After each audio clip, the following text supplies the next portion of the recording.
This should be Chem27F, I do believe.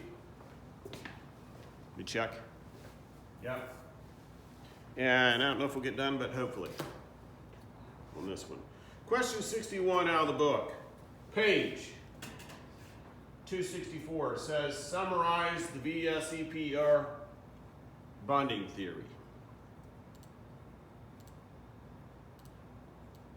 Well, valence shell electron pair repulsion theory determines the molecular geometry or molecular shape based on the repelling nature of the electron pairs around the central atom. So this is where your electrons are going to try to push away from each other, and that makes the bonds and the shape of the molecule be what it is.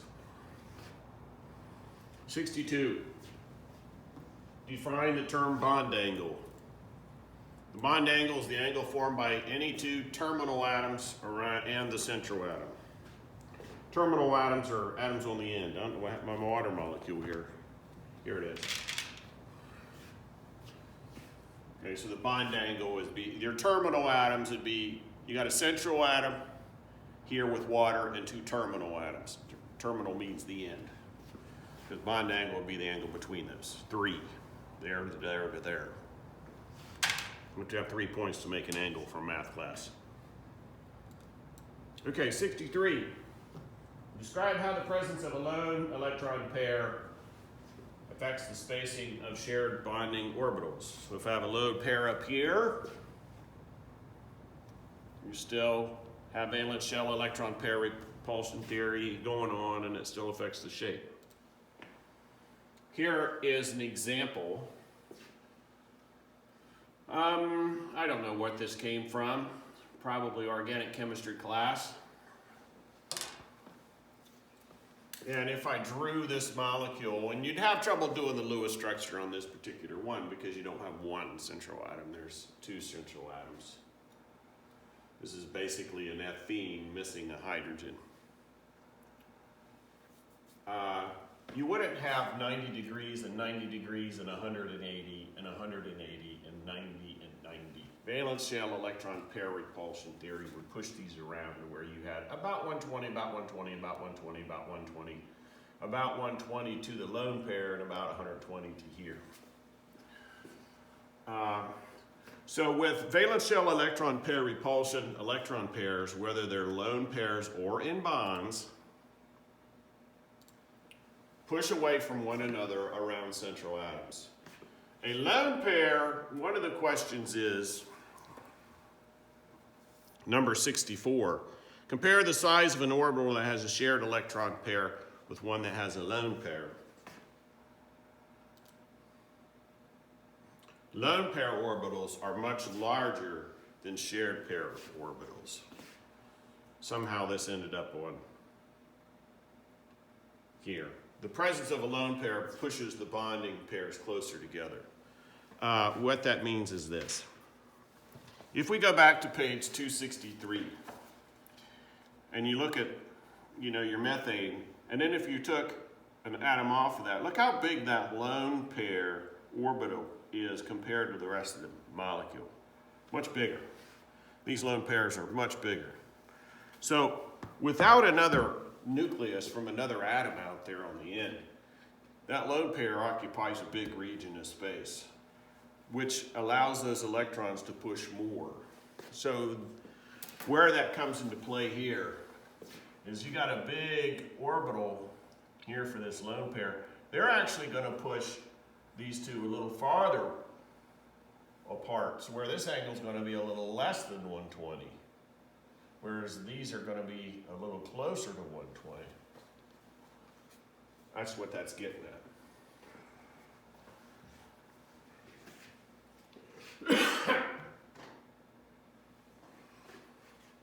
Okay, so 65. The type of orbital present in bond angles for a tetrahedral. They're sp3, they're all 109.5 degrees.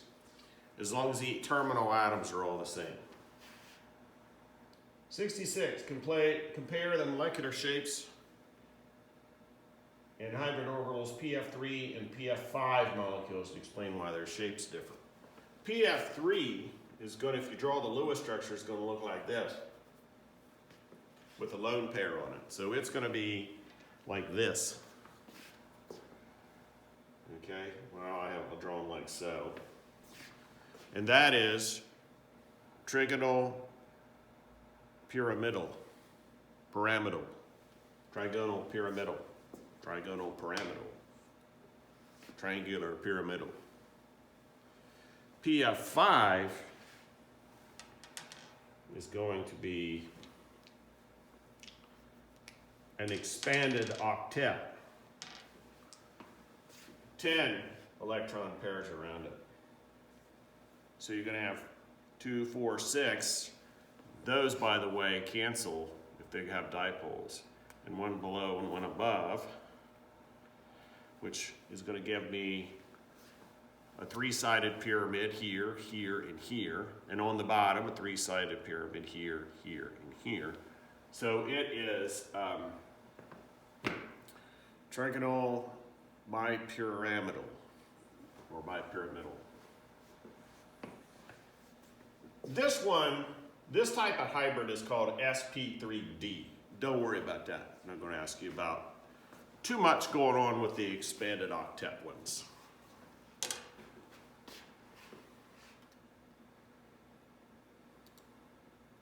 Okay, on 67, says list in the table the Lewis structure, molecular shape, bond angle, and hybrid orbitals for CS2. CS2 is just going to be like, it's going to be linear. Tell you what, you should work these out. I have CS2 in the notes somewhere. It's probably in one of the videos that I already deleted, but it's just like CO2. You're going to have a double bond to a sulfur on one side, a double bond to a sulfur on the other side. It's going to be linear. It's 180 degrees, and that's sp hybridized. This is, can never think of the name of this when I want to. Formaldehyde. It's got a shape of trigonal planar. In the case of CS2, well, I've already shown you CS2. In the case of CH2O, it looks like, okay, I guess I can do them this way. CS2 looks like this.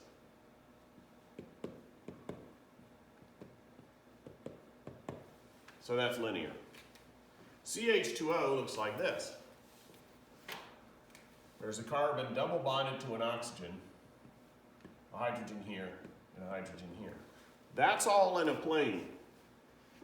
It's a triangle, but it's all in a plane. And those angles are close to 120 degrees. These two will actually be slightly more. This will be slightly less. And that's sp2 hybridized. Ask about why if you don't know. H2SE, this is just like water, because underneath oxygen you have sulfur, and underneath that you have selenium. So this essential atom is going to be just doing the same thing oxygen does. So it's just like water. That's bent in 104.5 degrees. It's sp3 hybridized. Now, the reason for that is, why is it bent? Because it's going to be H, SE, H, but you have a lone pair here and a lone pair here. So it is sp3 hybridized because that wants to be tetrahedral, but you have lone pairs instead of bonds in that tetrahedral shape. It ends up, you see, bent. Okay, CCl2F2, that is dichloro-difluoromethane, or that's right, dichloro-difluoromethane, and it is a refrigerant you used to use in like air conditioning systems. Okay, you have carbon, and a Cl, and a Cl, and a fluorine, but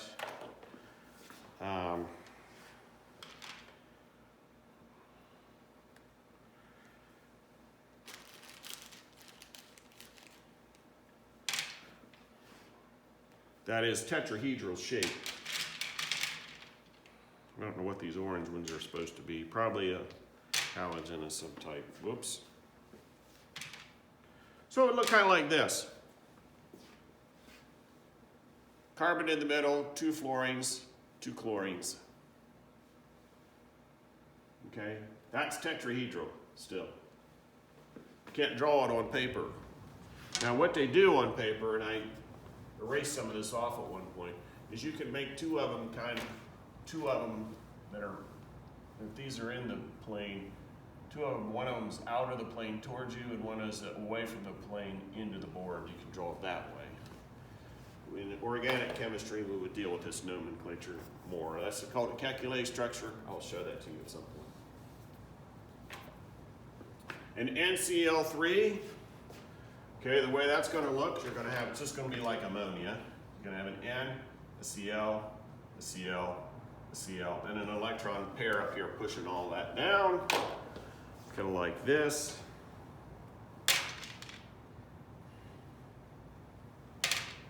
You're going to end up with a little triangular shaped pyramid, trigonal pyramidal is what most people call that, and it's caused by a lone pair up here pushing chlorine atoms down, pushing the electrons away that are in those bonds. And that's sp3 hybridized because it wants to start out tetrahedral, but you have lone pairs in some of those, one of those orbitals. Okay, before I go on to the next section, I want to make sure I have time here. Okay, keep going. Not sure I set my timer. All right, so electronegativity and polarity, we already talked about this. Anything less than about 0.4 is going to be mostly non-polar covalent. And I wrote this in another, I don't know why they say mostly covalent. That's probably to avoid getting sued by somebody else. It should be mostly non-polar covalent. If it falls all the way down below 0.1, down near 0, it's completely non-polar covalent. If you get above 0.4 or so, it starts to become mostly polar covalent. And above 1.7, mostly ionic. Okay, number 68.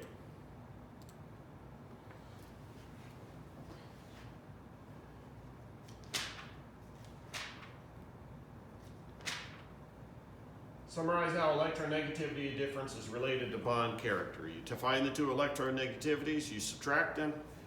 Once you subtract them, you have the electronegativity difference. The greater that electronegativity difference is, the greater the ionic nature of the bond. The closer and closer it gets to be an ionic bond.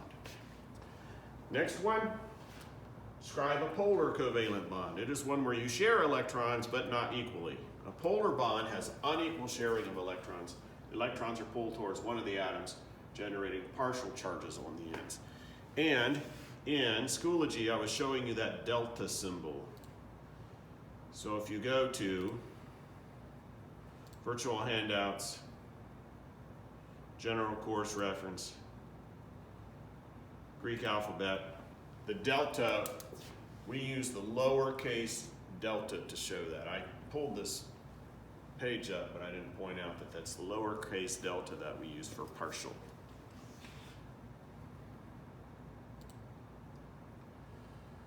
Okay, next one. Describe a polar molecule. It's one where all the polar bonds add up and give you a polar molecule. It has a greater electron density on one side of the molecule. So one side is more negative, one side is more positive.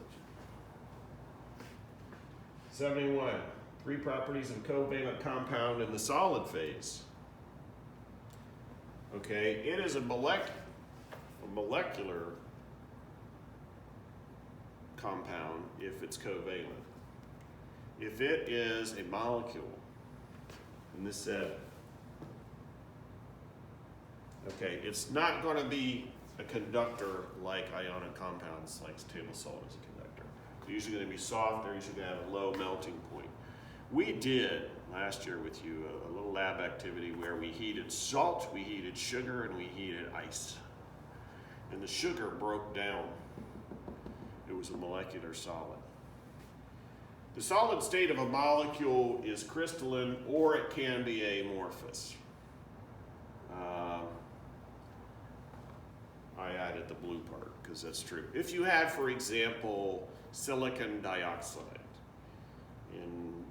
in forming in a quartz crystal in a magma chamber inside the earth, slowly over tens of thousands of years as it cools down, it will cool down and make a crystal of quartz, and it will be crystalline.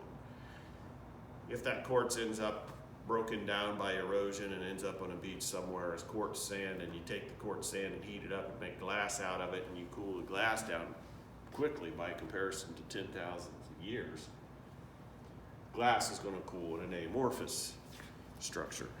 Both are silicon dioxide, and it's molecular. 71, 72. See if there's anything else on 71. Okay, 72. Categorize bond types using electronegativity difference. If it's less than 0.4, if it's 0 or near 0, it's nonpolar. If it's above 0.4 but below 1.7, it's polar covalent. If it's greater than 1.7, it's ionic. 73. General characteristics of covalent network solids. Okay, I didn't talk about this very much this year. I might see if I have to go back in there. Okay, we're talking about this with quartz a little bit ago, and I was going to use diamond as an example. A covalent network solid is brittle, it's not a conductor of heat and electricity, and it's extremely hard. I don't know where in the notes I have that right now, but I got a nice little thing about that, but I can't find it right now. It was back when we did that lab last year with the salt and the sugar and the ice. Okay, to the type of bond that would form between the following pairs, is it going to be ionic, metallic, or covalent, molecular? Two nonmetals. Okay, so between H and S, I predict covalent. If you take sulfur's number, and I don't know what it is, and hydrogen's number, which is 2.1, and you subtract them, you get 0.38. That's not very polar. So that's kind of on the bubble for 0.4. C and H, you got a 2.5 roughly and a 2.1. Again, that difference is getting close to 0.4, so it's not very polar. It's mostly covalent. It's still nonpolar, but it's almost polar. What about between Na and S? Sodium's over on the left, sulfur's on the right. You would just eyeballing it predict, two metals, metallic bond, two nonmetals, covalent bond, a metal and a nonmetal, ionic bond. But that's real ballparky. It's just a quick way of doing it. If you actually put sodium, which is a metal, with sulfur on the right, which is a nonmetal, it doesn't quite come out to ionic. The difference is 1.65. It really is going to matter with what are you putting it with. Is it in a solvent? Because some things in some solvents will split apart and be ionic, and other solvents they won't. So you're almost to the ionic at that point. 7.5. Each molecule is polar or nonpolar. SCl2 is polar. Here's why. You have a sulfur, a Cl, Cl.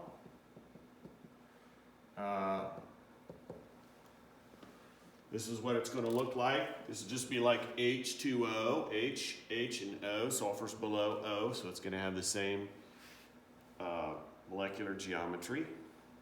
Well, this bond is polar. The dipole would go that way, pretty sure. The dipole will go this way, and between the two of them, they don't cancel. They leave your molecule with an overall polarity. This side is partly positive. This side is partly negative. There's my deltas. CS2 is nonpolar. We talked about CS2 earlier. It was earlier, maybe even in this video. CS2 looks like so.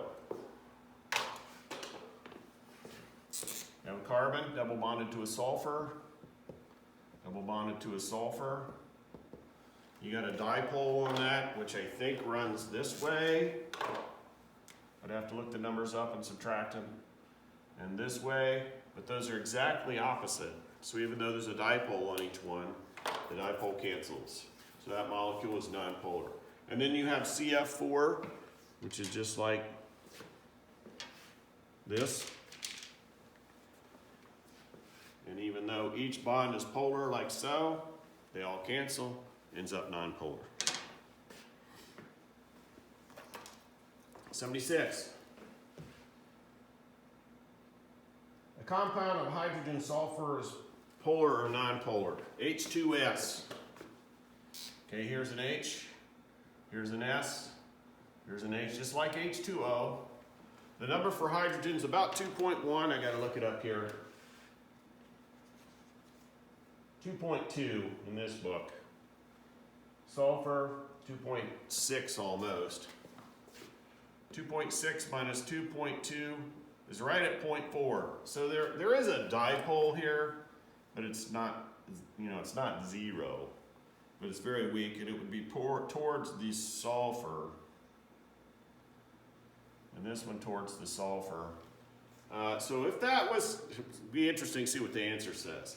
If you took this weak one and this weak one, do you have enough there to call this polar this way? Where you have a partly positive side down here with the hydrogen and a delta partly negative side up there on the sulfur side. Just like water does. I would say that's slightly polar, because I just don't like the idea of not being polar at all, unless the things are identical or evenly distributed. It says polar because it's asymmetric. Next one.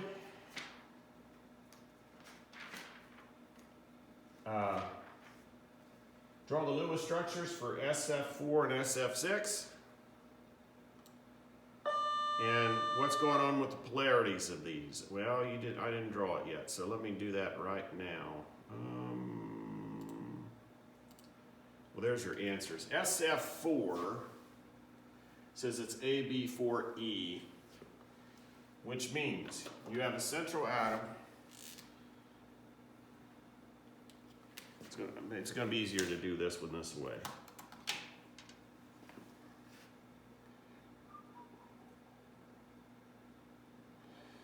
Okay, you have a central atom and 4 fluorine and a lone pair. And it doesn't matter which one of these you pick off and leave the lone pair, because this one, the molecular geometry would be, there's a triangle in a plane, but one below and one above. So you'd have trigonal pyramidal on top, trigonal pyramidal on the bottom, so it'd be trigonal bipyramidal, trigonal bipyramidal, trigonal bipyramidal, triangular bipyramidal, however you want. No matter which one of these you pull off and leave with a lone pair, and that lone pair is represented by an E. This is not symmetric, and it's going to end up polar as long as each bond is. Well, fluorine is the most electronegative element, so whatever you put it with is polar, unless it's another fluorine. So yeah, this molecule is going to be polar. If you have an SF6, which I had right here, every bond in it is polar, very polar, because fluorine is the most electronegative element. In fact, it's so polar, if you calculate each SF bond probably calculates out to be ionic. But because they're all opposite, a bond just like it, they all cancel. This is nonpolar.